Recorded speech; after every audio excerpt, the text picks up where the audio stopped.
Bienvenue sur Seydina Omar Chefoula, bienvenue sur la chaîne de Renouveau, bienvenue sur la chaîne où la réalité compte. Je suis juste un Sénégalais, un praticien sénégalais. Je suis juste une personne comme vous qui a été touchée par la bénédiction. Bienvenue, comme j'ai l'habitude de le dire, dans le monde réel avec Seydina Omar Chefoula. Avant de commencer notre vidéo aujourd'hui, j'ai eu à signaler, j'ai eu à vous exhorter à vous abonner à cette chaîne. Je veux aussi vous dire, je veux répondre à certains commentaires. J'ai l'accent sénégalais, j'ai eu à est-ce que je pourrais mieux articuler.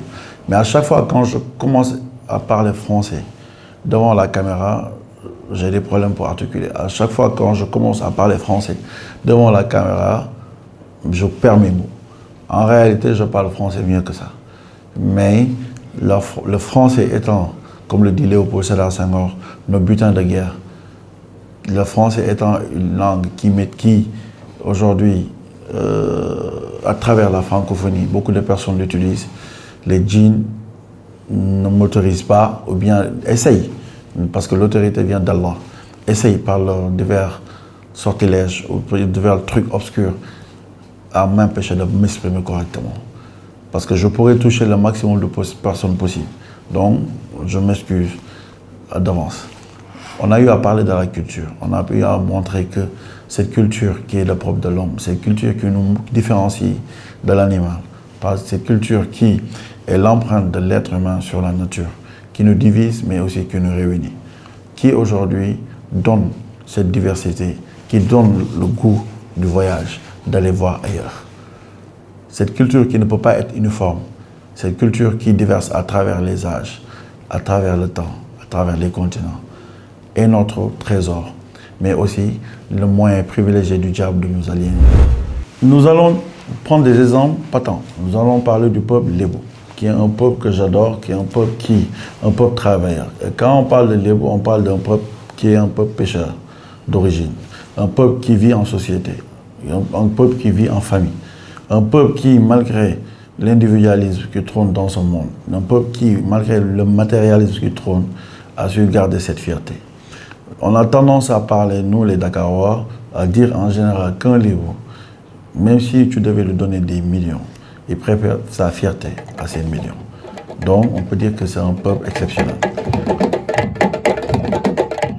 Nous venons de voir ce qu'on appelle les NEP. Nous allons de voir ce que les Lébou en général utilisent pour se protéger du malin.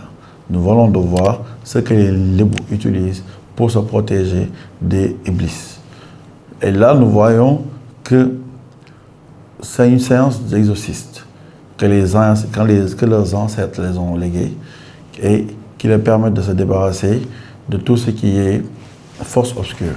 Mais en réalité, c'est une séance qui exalte, qui met en exact, qui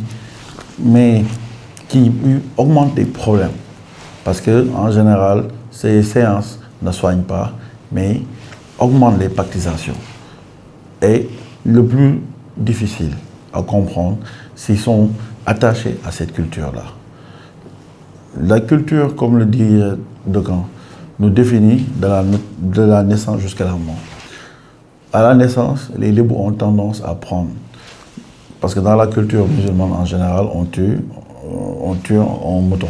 Et quand on tue un mouton, les Lébou ont tendance à en prendre un peu de foie, un peu de viande et amener ça dans le jar. Et ces gens aujourd'hui sont en lien direct avec les djinns. Et cette pactisation a pour conséquence, en général, la majeure partie de la communauté Lébou ont des problèmes de santé mentale. La majeure partie de la communauté Lébou ont des problèmes de santé. Et en général, ils ne sont même pas conscients de ce qui se passe. Pour pouvoir réduire cette emprise, pour pouvoir réduire ce bloc que Iblis a fait autour d'eux, en général, ils ont tendance à faire ce qu'on appelle les NEP, qui aujourd'hui, folkloriquement, est quelque chose de joli, parce que ça fait partie de leur culture, ça fait partie de leur essence. Mais cette essence est imbibée de forces obscures, c'est-à-dire que de ce que Iblis a fait aux autres cultures, il a fait ça aussi aux cultures Lébou. Et Si en général on parle de ces pratiques, ils ont tendance à se rebeller contre la personne qui a osé soulever le débat.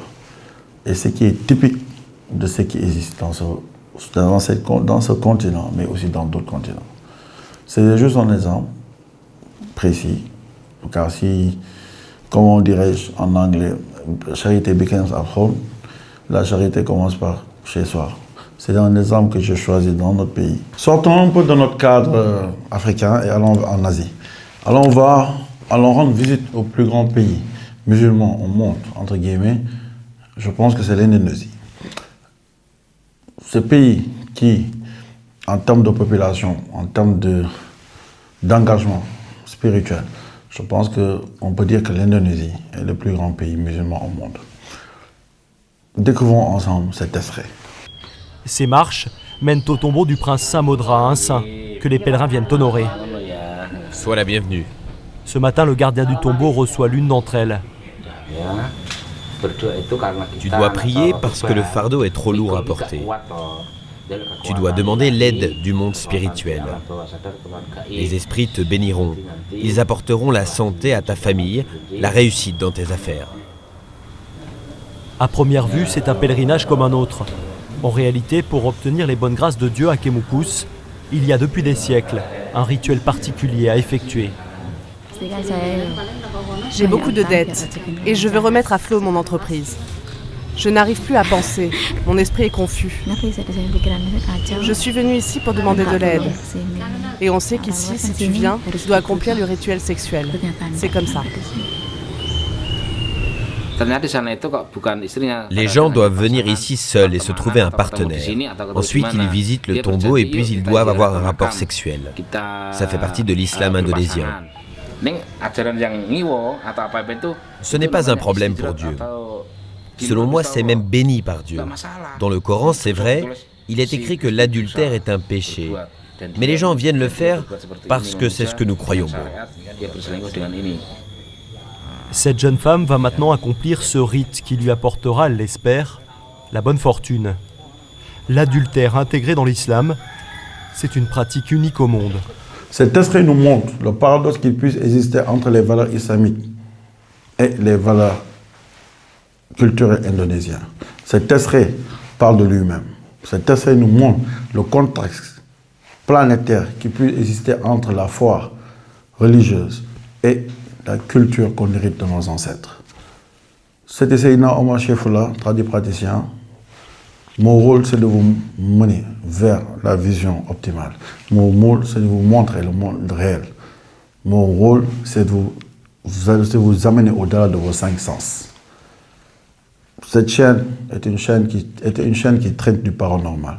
Cette chaîne est une chaîne qui traite de l'information en temps réel. J'espère que vous serez là la prochaine fois pour d'autres aventures. Merci.